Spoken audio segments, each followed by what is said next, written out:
Hey, just a thought, continuing on the previous one, because I'm still watching this banter back and forth on this particular Facebook post.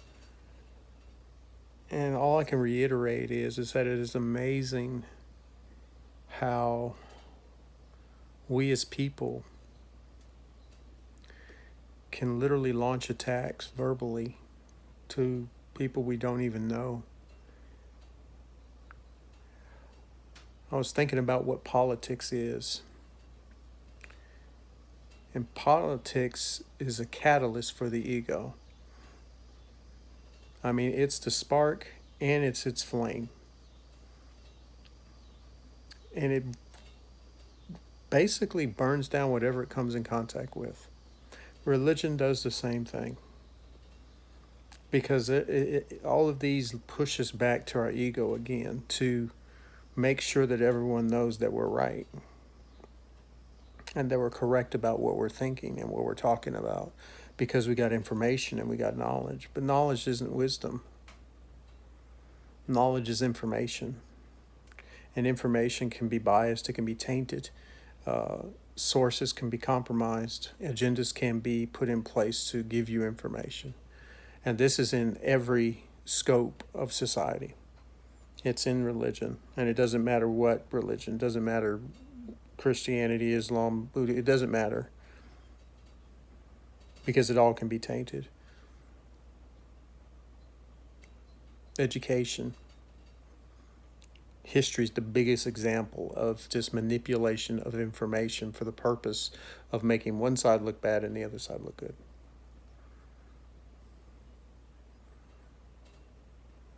As we all know, you can have 5 people look at the same exact picture and 5 people will come up with 5 different interpretations of that picture. You can have an accident or witness a crime, have 5 people witness it, and all 5 will come up with different things that they saw because it's based not only on visually what they see, but their perspective on how they interpret what they see. We as a people have to get beyond this. We have to become smarter than this. We have to realize, we have to get ourselves completely out of the way because we're destroying each other. We're completely destroying each other just so that the other person will know that you were right.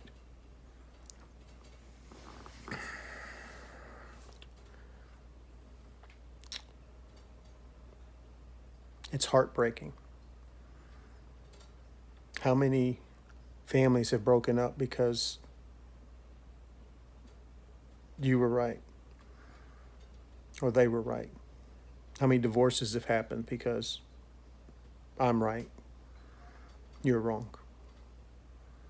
How many parents don't talk to their kids or kids don't talk to their parents because they viewed that they were right? They stood their ground.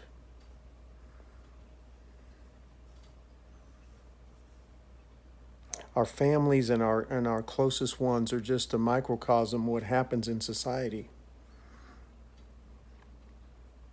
And sadly, this conversation of right and wrong starts internally because there's always 2 conversations going on internally. There's you talking to yourself, and then there's the creator of all that's telling you things, that's advising you, that's working deep within you to let you know the truth.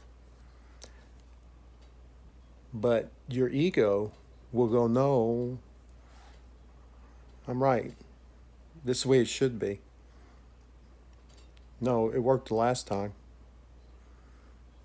There's all these things. So until we can get our internal conversation correct, where we realize we're not right, but we realize that there's an ultimate truth that exists. And I can guarantee you it doesn't come from the sources that you think it does. It's not coming from everything that's pushed at you. I mean, there are absolutes in this world right now, in the current world that we live in. There are some absolutes that do exist. Your body's kind of an absolute. In other words, it functions based off of how it was designed. So you breathe without thinking. Your blood flows without you doing anything. Your heart beats without you having any input into that whatsoever. You can make it stronger. You can make your muscles bigger. You can make your brain sharper. But those are just fine tuning what already exists. But this other stuff that we do, this thing that we think is 100% absolute, it's funny to watch because even with scientists, when they think they have a handle on something, they don't. Because something else will come up that will disprove or move them a different direction for what they currently knew. Because you're living in a world that is completely ever changing.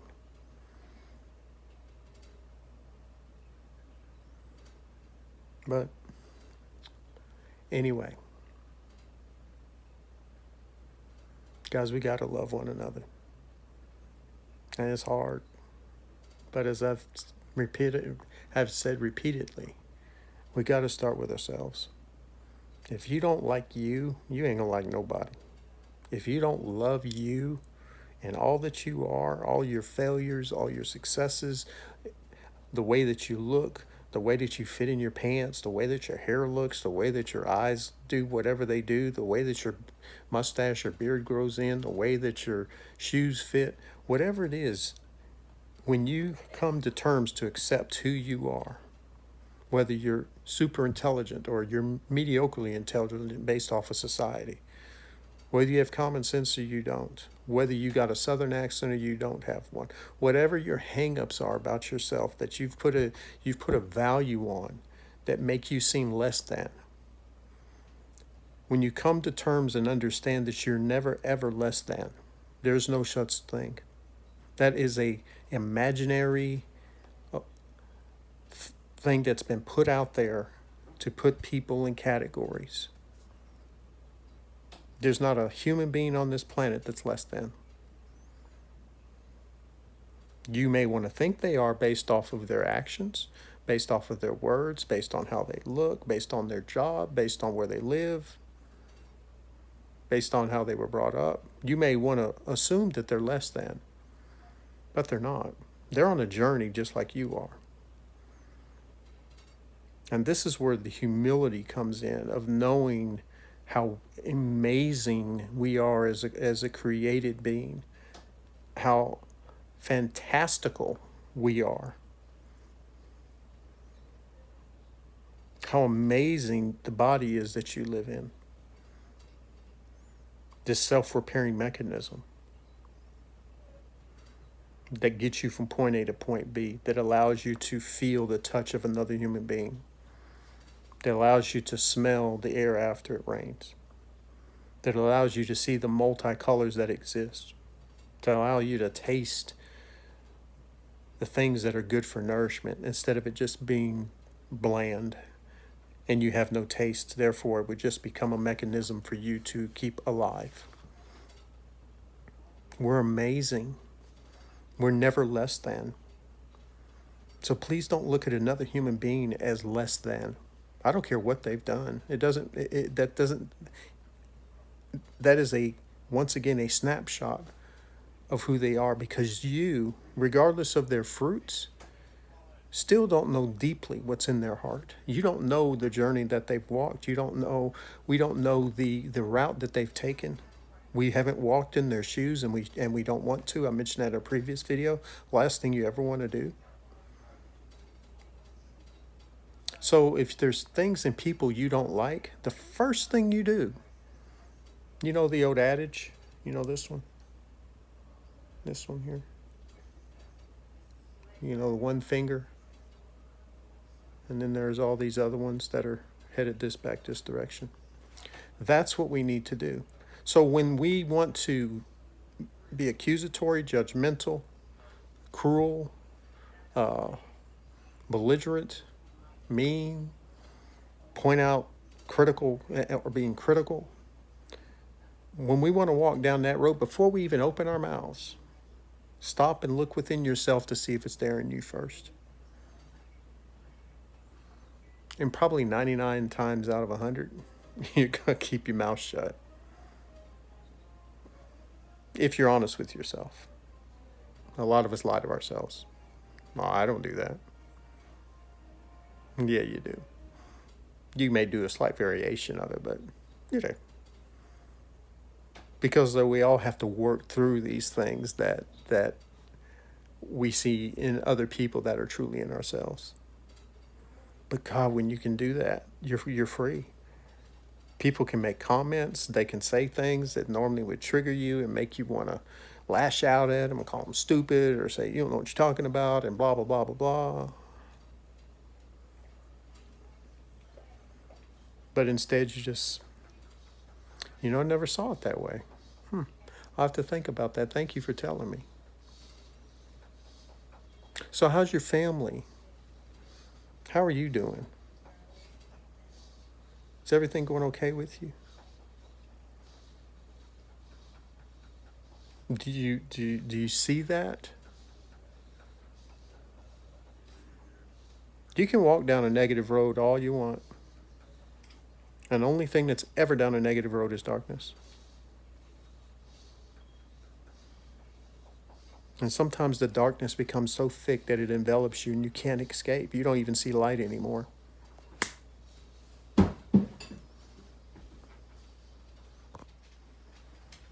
But when you start to deal with yourself, eventually it'll prevent you from walking down those roads. And the negativity is not part of your life anymore. All you'll find is the goodness that's in people and the things that they need to work on. You won't be the guy with the pointing finger. You might actually have your hand out like this, like you want to shake their hand, or you want to high five them. Maybe you want to hug them. Because maybe that needs to happen more than what you think is wrong with them, or what their opinion, how wrong it is. Have you ever watched the riots of any type of demonstration? Doesn't matter when, current ones, past ones. Two people on each side yelling back and forth at one another, and both of them are right? We've established this, both are right, both are wrong.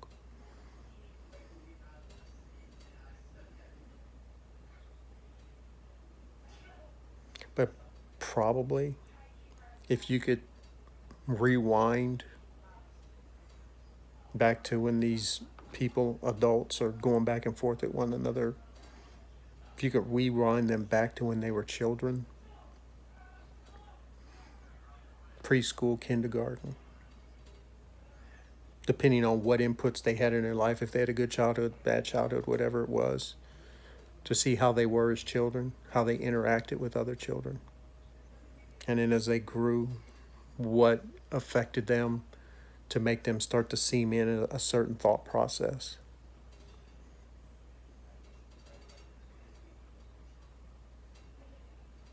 And start to realize that that other person may have been through a lot more than you have. Maybe why they're the way they are is because of what they walked through. Is it an excuse for their behavior? No. They have to reap what they sow. But so do you, or so do I.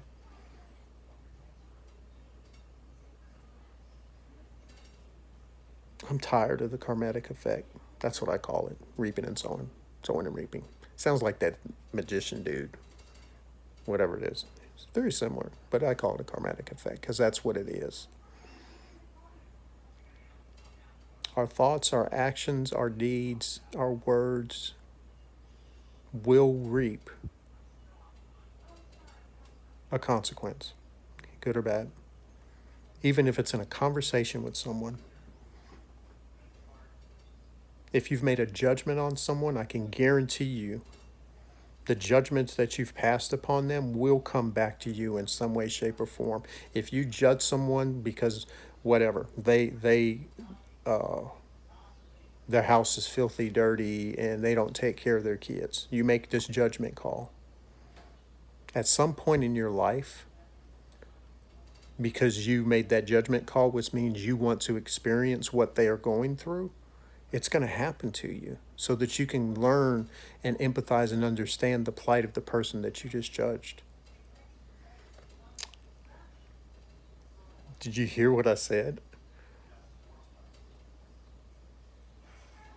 Judgment creates action within your own life. You know, walking in another person's shoes. Well, the karmatic effect will eventually take the shoes from that person and put them on your feet, and you will walk the path that they had to walk. I've experienced it time and time again in my life. I've had to go back and ask for forgiveness for judgment on people even from 20, 30, 40 years ago to clear up that so it doesn't come back to me. I don't want it. I made a mistake. I was wrong.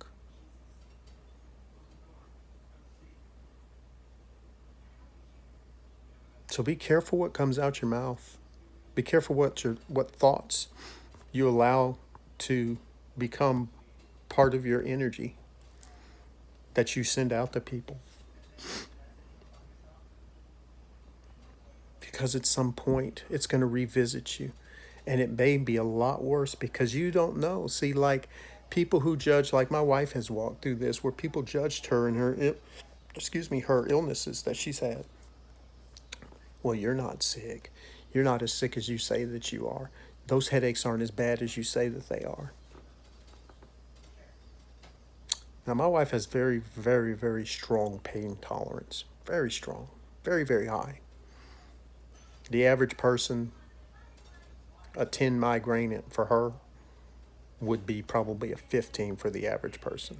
I mean, it would literally take you out where you're bedridden in the hospital. So now you judge her for that. So the karmatic effect happens, and you start to have migraines. But your pain tolerance is not hers. It's much lower. But karmatically, this is what you sent out there. This is what you decided that you wanted to speak about a person. This is what you sowed. So therefore, this is the fruit that you get to reap back. But you're different than her or the person who you judged. So you don't know how it's going to affect you. It may destroy you. This is why I want to be very careful all the time now of anything I say, think, or do.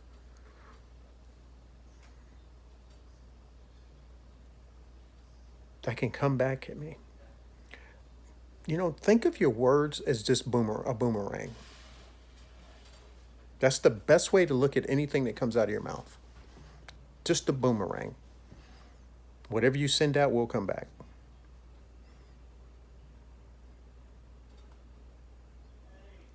If we as a people became a lot more silent and more contemplative about the things we would say, there would be a huge change that would take place. So once again, knowledge and education are not an indicator literally of anything, because that does not imply wisdom. Wisdom is that you've learned something about a subject, or you've learned something that may help someone. But you see that this person may not be able to receive that at the moment, or you don't know them at all. So wisdom will evaluate the situation as whether this knowledge is applicable, if it's helpful, and if it's necessary. And if it doesn't meet those categories, then wisdom will do exactly this: nothing. It will say nothing, it will do nothing. But if it meets the criteria, and it is you are freed within your spirit to speak it, then wisdom will speak. But right now, we've got just a lot of things going on in the world where there's just a lot of facts and information and all this stuff that's floating around because of the internet, and everybody's an expert.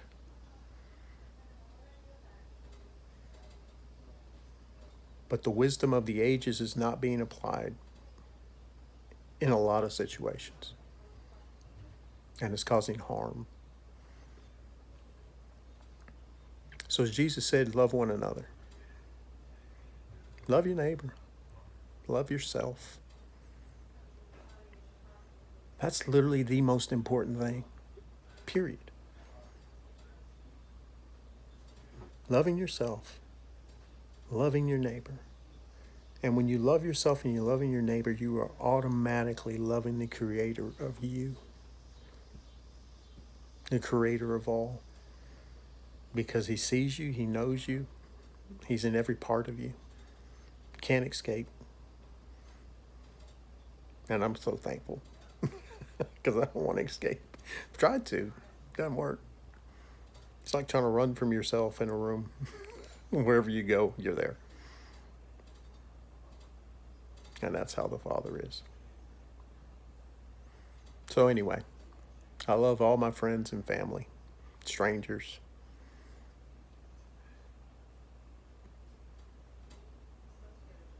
Life is good.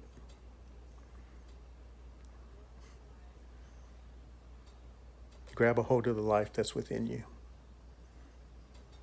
so that you can blossom into something truly amazing.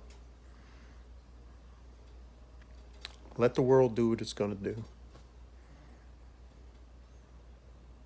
The world is the hungry lion, seeking whom it can devour. That's spoken of Satan in the Bible, but it's also the world. Think about it. The mechanisms that are in place now literally wander the internet, wander your phone, your computers, which then migrates itself to friends and family to devour, to rob you of your oil and your energy.